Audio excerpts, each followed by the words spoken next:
This episode is brought to you by Pamper My Peace. In addition to being a massage therapist, I'm also an independent sales consultant for Perfectly Posh, a skincare line that's all about pampering naturally with only the best ingredients. We started using Posh in our massage services, and not only do clients love the products, but I do too. And I learned that if you use one of those shower poofs with the chunk bars, you get a rich lather just like shower gels. I'll be honest, I wasn't a huge fan of bar soaps, but I'm a fan of the chunk. If you want to check out other Posh products, you can shop Posh online at balanceandpeace.com/Posh. That's BALANCEANDPEACE.com/POSH. And you can support this podcast even if you live too far away for a massage.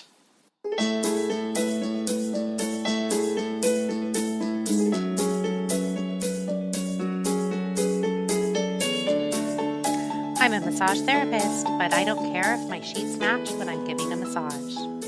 Hi everyone, this is Rianne. Welcome to the Balance and Peace podcast, where I discuss massage, Panama City, Florida, and I probably overshare a little. Welcome to our 15th episode, and I'm just going to call this What the Heck Was I Thinking? It's funny because sometimes life just happens and it's stressful and you have to deal with it, and then there's other times where you clearly realize that you caused your own stress. And that's what I did a little over a week ago. And I've spent the days since repeatedly asking myself, what the heck was I thinking? I got a kitten, and he's adorable and sweet, and he's really chill. He has amazing blue eyes, but his cuteness is not preventing the stress from happening or making me stop questioning my life choices on a daily basis so far. I could barely focus on getting my outline prepared because he kept chewing on the computer cord. So I've had a cat before. I had a cat for like 18 years, and I loved her, but she wasn't what you would call a friendly cat. She mostly hid in dark places when others were around, and she might grace you with her presence, but that was only if you were lucky. And if you could pet her, that was maybe for a minute or two, and then she was gone. I would have people come over and feed her when I was out of town, and they would never even see her during, a week or 10 days while I was out. But she was super snuggly, and I loved her, and she loved me, and that's all that mattered. And I'd never considered myself a cat person, but her mom was a feral cat and just kind of dropped off some kittens at the doorstep of a friend. And she was so teeny tiny, and you had to feed her with an eyedropper, and I completely fell for her. But I'm pretty sure having a kid was the straw that broke the camel's back for her. And she was just kind of done after that. So after a few months of just watching her health deteriorate and not being able to find out what was actually wrong with her, I had to make the decision to help her over the Rainbow Bridge. So it's been 3 years, and I finally decided a new pet would be great. And then I had a friend that posted the sweetest kitten that was born under her back porch. And I took the kid over kind of hoping that the cat would kind of hiss and spit at her. And then I could just say, oh no, that's not the kitten for us. But instead we found this super relaxed kitten, and he didn't act scared of the kid at all. He wasn't aggressive. And so we loaded him up with his kitten formula and we brought him home. And that's when the chaos started. There's all these studies that show having pets are great for your mental health, but I don't think those studies included parents of smaller kids, or being the owner of a kitten, or mixing a kitten with a small kid.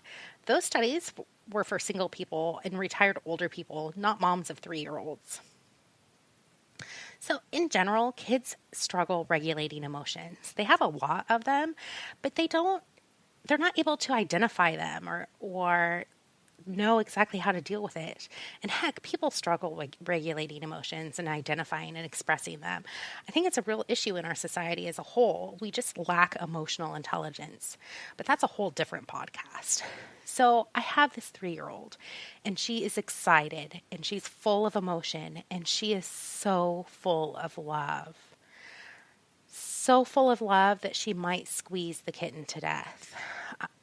And she does. So I'll say things like, please just don't squeeze the kitten. And she'll just tell me, but Mom, I love him. And it's hard to help her show restraint. But she doesn't know quite how to express herself or act. And I was kind of surprised because she's been around other animals and she's been kind for them and she's acted really appropriately. But there's been a total shift because this kitten is hers. And it hasn't even been a full 2 weeks and I'm exhausted. I had several days where there were some serious concern that the kid would seriously love the kitten to death. I've had disrupted sleep because the kitten wakes the kid up in the middle of the night and they want to play. And it was really awesome when I could leave him downstairs, but he's now learned how to climb up the stairs and then he gets near the bed and just kind of cries for us. And he wants to sleep with his people. I can't blame him. And then just trying to teach finesse to a 3-year-old. Have you ever attempted that?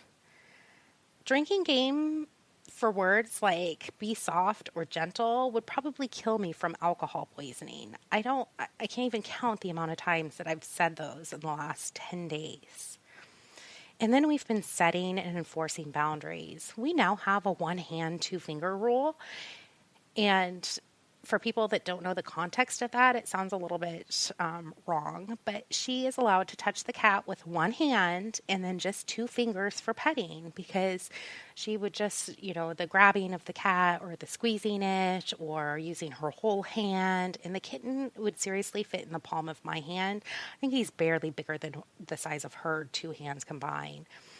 And so this rule was the result of a few incidences where like the cat was just grabbed around the neck or some other part of his body. And so we had to implement the 1-hand, 2-finger rule now. We also have a new rule about don't carry the cat around. And this has resulted in the cat is now put in various baskets and that's being toted around instead. So I have a kid that's really clever. Yay me. But at least the cat doesn't seem to mind the basket. And then teaching the kid that it's our responsibility to make sure that the kitten has food and water, but that the kitten to decide, when to eat and how much to eat. And this has resulted from attempts on the kid's part to force feed the kitten the little, crunchy kibble. And I'm totally applying Ellen Sattler's division of responsibility for feeding practices to the pet, but they're rules that the kid completely understands, so that's worked for us. Another boundary we've had to establish is don't play in the litter box, and that's led to we wash our hands after we touch the litter. But we're teaching responsibility. And it's the kid's job to feed the kitten every morning. And that's kind of good for both the kid and then also the kitten just realizes that she is responsible for him. So it kind of helps establish that bond as well. And we make sure the kitten has water and we're cleaning up the kitten toys. So there's a lot of responsibility that I think she's been able to handle really well. But I'm not going to lie to you. I broke down in tears one evening. There's been a lot of stress always on, right? Like making sure that the kid doesn't do anything to hurt the kitten. And when I was getting the kitten, for some reason, I was worried about the kitten doing something to hurt the kid.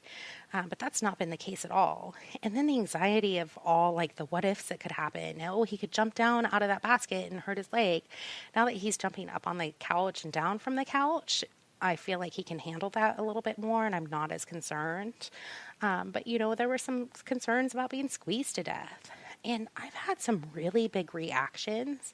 And I've even grabbed her arm a few times for her to let the kitten go because she was, picking him up with 1 hand. Actually, one particular incident, she was picked up the kitten by 1 paw using just her thumb and her index finger. And so the kitten was kind of dangling and I was trying to get her to let him go. And she completely followed the 1-hand, 2-finger rule. So that kind of backfired. But she's also tossed the kitten a couple of times when I've told her, put him down because he was complaining.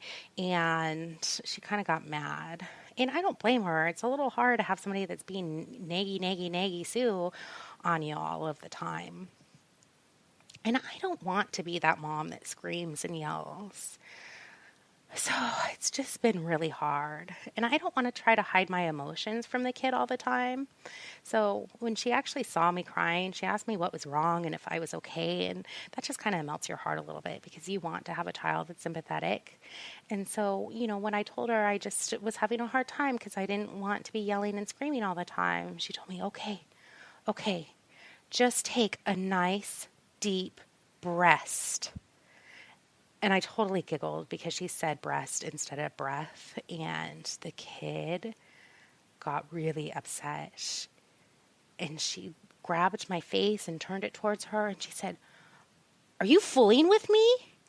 And of course, I can't help but laugh at that. So luckily I got her laughing too. And it changed the subject. And that helped with all of the overwhelming feelings of trying to balance the kitten health and the kid health and not being the crazy banshee mom that's yelling and screaming all the time because we have a kitten and I don't want anybody to get hurt. And I don't want it to sound like the kitten is being abused. He absolutely loves her too. He doesn't hide from her. They play. He wants to sleep with her. And even when he does try to quote unquote hide, he gets under the corner of the couch. And we have a couch that's almost 10 feet long. He could find a place under the couch that's outside of her reach, but he doesn't do that. He plays with her. There's no even hissing or spitting or anything like that. There's no signs of aggression. So the kitten is fine. I promise everyone. I wouldn't have him still in our home if he wasn't. But I've also reached a point where I'm kind of not even protecting her from him as much as I thought I would. So she has a few scratches and we've had a few discussions about what can we learn when the cat scratches you or what could we have done differently? Why do you think the cat reacted that way? So hopefully she's learning. It is getting better. And I'm letting the cat advocate for himself, but I did clip his nails. Any changes in our life and routines, it just brings on stress. And so luckily I have some friends that I can vent to or their pet owner. So I've been able to ask for some advice on getting that balance. And I was finally able to get a massage Monday and I even went for a 90-minute massage. So that was really helpful at reducing some of my stress. And then just recognizing that this is not going to last forever. This situation will pass, everything will settle down and be calm again, and we'll settle into our new normal routine, and the stress will be gone. And then I've also kind of sat down and thought about what is the worst case scenario to kind of put things into perspective. I didn't really want to dwell on them and cause more anxiety. The worst case scenario is that he could get squeezed to death, but honestly, I don't really think that she's that strong. And at this point, it's not going to happen. And then, of course, recognizing those moments when everything does fall into place and we're all coexisting peacefully and he snuggles with her and she just lights up.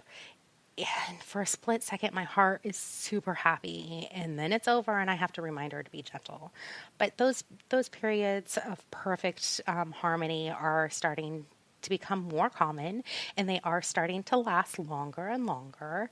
So that's been great to watch, and I don't regret getting the kitten because he is super adorable and he'll crawl and curl up on my shoulder and he is sweet and he'll make a great addition to our family. But honestly, what the heck was I thinking? I have a small kid. But that's it for today. That's it for today. That's how a 1-ish pound kitten has caught That's it for today. That's how a 1-ish pound kitten has caused utter chaos and stress in our lives this week, and how we're surviving and how I'm coping with the stress and anxiety. My name's Rianne, and I'm the owner of Balance and Peace, a massage office in Panama City, Florida, where we focus on massage for the mental health of it. We have 2 locations serving Bay County, one located near downtown at 1043 Jinks Avenue, and the other is located on Tyndall Air Force Base in the Fitness Center. We are the official concessionaire for massage services on Tyndall. If you would like to find out more information about us, or if you're interested in booking an appointment, you can do that online at balanceandpeace.com. That's BALANCEANDPEACE.com. We're on Instagram as balance.and.peace, Twitter, balancepeacemt, and of course, you can find Balance and Peace on Facebook. If you have any suggestions for future episodes or topics you'd like for me to discuss, feel free to email me at podcast@balanceandpeace.com. And if you like this podcast, a rating or review on